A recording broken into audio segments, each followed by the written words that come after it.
आप लोग जो ये मेरे पीछे पहाड़ देख रहे हो, ये कोई मामूली पहाड़ नहीं है। ये है दिल्ली का सबसे बड़ा कचरे का पहाड़, गाजीपुर लैंडफिल।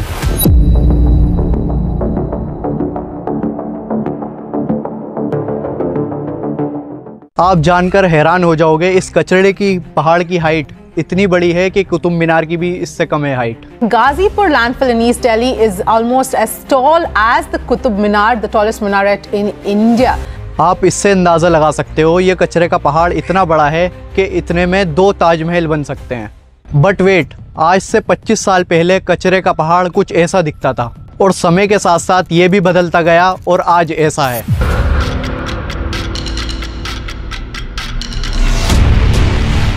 और इस कचरे के पहाड़ में से इतनी बुरी स्मेल आती है कि यहाँ खड़ा होना भी बहुत मुश्किल हो रहा है हमारे लिए। चलिए जानते हैं कुछ लोगों से क्या परेशानी होती है यहाँ पर। सॉरी दोस्तों, मैं आगे बढ़ने से पहले आपको बताना चाहता हूँ कि हम आगे की वीडियो वहाँ पर शूट नहीं कर पाए क्योंकि वहाँ पर अलाउ ही नहीं था। एक बंदा हमारे पास आया और कहने लगा कि यहाँ से चले जाओ जल्द से जल्द, बट इट्स ओके, हमें कुछ नहीं हुआ और हम आगे की वीडियो घर पर ही शूट करेंगे। चलिए शुरू करते हैं।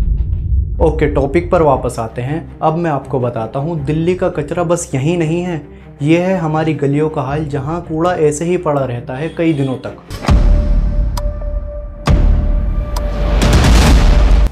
इस वीडियो में हम समझेंगे कि दिल्ली का कचरा इतना क्यों बढ़ रहा है और इससे क्या क्या बीमारी फैलती हैं। इनफैक्ट इस वीडियो के लिए हमने स्पेशली डॉक्टर से बात करी जिन्होंने हमें काफ़ी कुछ बताया, इसलिए आप इस वीडियो को एंड तक देखें और हम ये भी डिस्कस करेंगे कि इसका सल्यूशन क्या है।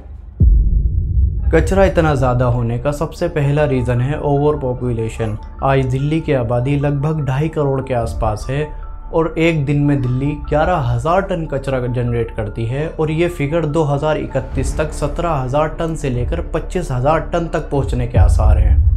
अब आते हैं दूसरे रीज़न की तरफ, जो कि है लैंडफिल साइट्स का ओवरफ्लो होना। देखिए 3 मेजर लैंडफिल्स के एरिया हैं, मतलब कचरे के पहाड़ हैं दिल्ली में।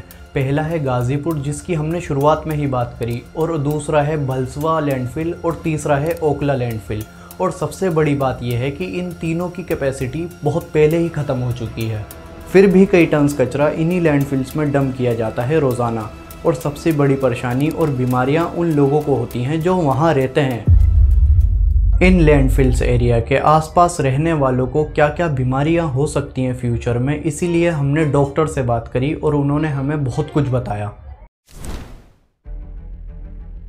तो सर, मैं ये पूछना चाहता हूँ कि इन लैंडफिल्स के एरियाज़ में जो लोग रहते हैं, मतलब कि जो कचरे के पहाड़ के पास रहते हैं, उन्हें क्या क्या दिक्कत होती है इनसे वहाँ रहने में? जैसे मैंने अजीत साहब आपको बताया कि दिक्कत तो मोस्टली सांस लेने में ही परेशानियाँ ज़्यादा होती हैं क्योंकि एनवायरमेंटल पोल्यूशन रहता है, हवा के अंदर पोल्यूशन होता है। और ये बातें ऐसा नहीं है कि हम अपने पास से बोल रहे हैं, ये खुद बोलते हैं वहाँ के लोग।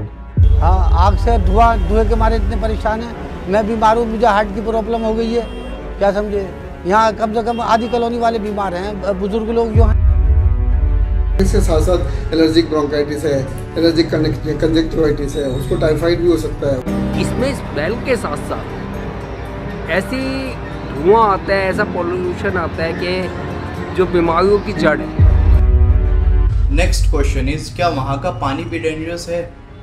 जी, जैसे वहाँ एनवायरमेंटल पोल्यूशन है तो ये जैसे एयर पोल्यूटेड हो जाती है, ऐसी उस जगह पे जहाँ पे लैंडफिल्स होती हैं, ये वाली कचरे के ढेर लगे होते हैं, तो वहाँ के जितना भी पानी होता है वो भी दूषित हो जाता है। उसके अंदर भी बहुत सारी बैक्टीरिया और दूसरी चीज़ें पैदा हो जाती हैं जो कि उस एरिया के लिए डेंजरस साबित होता है।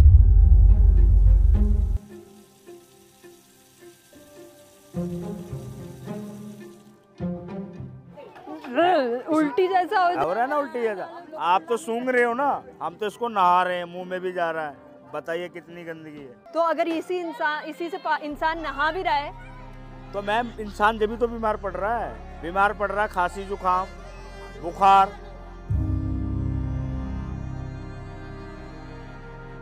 टीबी की बीमारी है सबसे ज्यादा, अस्थमा है, कैंसर है, या 3 लोग को तो कैंसर की बीमारी निकल गया। और कभी भी इन लैंडफिल साइट्स में मीथेन गैस की वजह से आग लगती ही रहती है। उत्तरी दिल्ली के भलसवा लैंडफिल में भीषण आग लग गई है। दिल्ली में पिछले 1 महीने में ये 4थी लैंडफिल में आग लगी है। कई बार आग भी यहाँ पर आग लगने के बाद तो हमारा यहाँ जीना दुश्वार हो जाता है। इतना प्रदूषण हो जाता है, इतना पोल्यूशन हो जाता है कि किस कदर फायर की गाड़ियों को फ़ोन किया जाता है, कितना सरकारों को फ़ोन किया जाता है, बुझने के बाद भी इस कदर धुआं होता है कि लोगों को, जो यहाँ बुजुर्ग हैं जिनकी 72, 70 साल उम्र है, बहुत परेशान है। डॉक्टर साहब, आप क्या लोगों को मैसेज देना चाहेंगे? आप कोई मैसेज तो बड़ा क्लियर है दीप साहब, उसके अंदर हमें ओके तो थर्ड रीज़न है waste collection system failure. Door to door garbage collection सिर्फ 60 से 70% के एरियाज़ में वर्क करती है प्रॉपर। इंफ्रास्ट्रक्चर इतना आउटडेटेड है कि कई एरियाज़ में तो प्रॉपर डस्टबिन तक नहीं होते और आए दिन हम सैनिटेशन वर्कर की स्ट्राइक के बारे में सुनते रहते हैं। This is a story we're getting from the capital where sanitation workers continue their indefinite strike against the Delhi Municipal Corporation for the unending garbage prices. These workers have been protesting against East Delhi Municipal Corporation, demanding payment of their pending salaries. Fourth reason है segregation waste. Segregation waste का मतलब होता है सूखा कचरा अलग और गीला कचरा अलग, और सिर्फ 55% लोग ही इसे अलग करते हैं, वरना ज़्यादातर लोग ऐसे ही फेंक देते हैं। इसीलिए रिसाइकलिंग करने में बहुत मुश्किल होती है। दिल्ली के लैंडफिल्स में 2,80,000 टन कचरा ऑलरेडी पड़ा हुआ है, जो कि ख़त्म होना बहुत मुश्किल सा लगता है। फिफ्थ रीज़न है political management issue. MCD Delhi government central government के बीच बहुत कोऑर्डिनेशन इशू है। ब्लेम गेम की वजह से सिस्टम इम्प्रूव ही नहीं हो पाता। सिक्स्थ एंड इम्पॉर्टेंट रीज़न है पब्लिक बिहेवियर इशू। कई एरियाज़ में ओपनली लोग ऐसे ही कचरा फेंक देते हैं बिना किसी को देखे, और ये बहुत ओपनली किया जाता है और इसमें अवेयरनेस की बहुत ज़्यादा कमी है। अब सॉल्यूशन की बात करते हैं कि सॉल्यूशन क्या है। सॉल्यूशन यही है कि अपने सूखे कचरे को अलग करें और गीले कचरे को अलग करें, और कम से कम प्लास्टिक यूज़ करें, और सड़कों पर ऐसे ही कचरे को ना फेंकें, और अगर आप किसी को देखते हैं तो उसे भी समझाएं। जब तक हम लोग खुद ही रिस्पॉन्सिबल नहीं बनेंगे, जब तक हमें गलियों में ऐसे ही कचरा मिलता रहेगा और बीमारियां फैलती रहेंगी। डॉक्टर साहब, आप क्या लोगों को मैसेज देना चाहेंगे? आप कोई मैसेज तो बड़ा क्लियर है दीप साहब, उसके अंदर हमें हाइजीन का पहले बहुत ज़्यादा ख्याल रखना है। सफाई सुथराई पे ध्यान देना है, मास्क लगा कर रखना है। ऐसी कोई सी भी चीज़ जब सामने होती है तो उसके लिए हमें सबसे पहले हाइजीन पर ही गौर करना चाहिए कि अपनी हाइजीन अच्छी रखें, अपनी गलियों की सफाई रखें। अपना हाँ, most proper thing is that कि हवा को तो हम रोक नहीं सकते, उसके लिए मास्क पहनेंगे, और लेकिन जो अपने एरिया की सफाई है, अपनी गलियों की सफाई है, प्रॉपर चैनल से पानी को लें। कहीं नाली के अंदर कोई जो पानी को सप्लाई करने वाली सप्लाई है, वो उसके पाइप्स हैं, वो टूटे हुए ना हो। वो अपनी गलियों को खुद देखें, लोग खुद संभाल के रखें, ताकि इन सारी चीज़ों से हमें छुटकारा मिल सके। आंखों के लिए चश्मा लगा के रखें, मास्क लगा कर रखें, और साफ़ सुथरी हवा खुद पैदा करने। पेड़ का जो कहते हैं ट्रीज़ लगाएं, जगह जगह पौधे लगाएं, हरियाली पैदा करें, उससे बहुत कुछ हम अच्छा कर सकते हैं। अगर आपको ये वीडियो पसंद आई तो इस वीडियो पर लाइक करें, कमेंट करें और शेयर करें अपने सभी दोस्तों के साथ, ताकि उनमें भी अवेयरनेस बढ़े। और इस चैनल को सब्सक्राइब करना ना भूलें, और ऐसी ही वीडियोस कई चैनल पर हैं तो उन्हें भी जाकर ज़रूर देखें। मैं मिलता हूँ आपको अगली वीडियो में।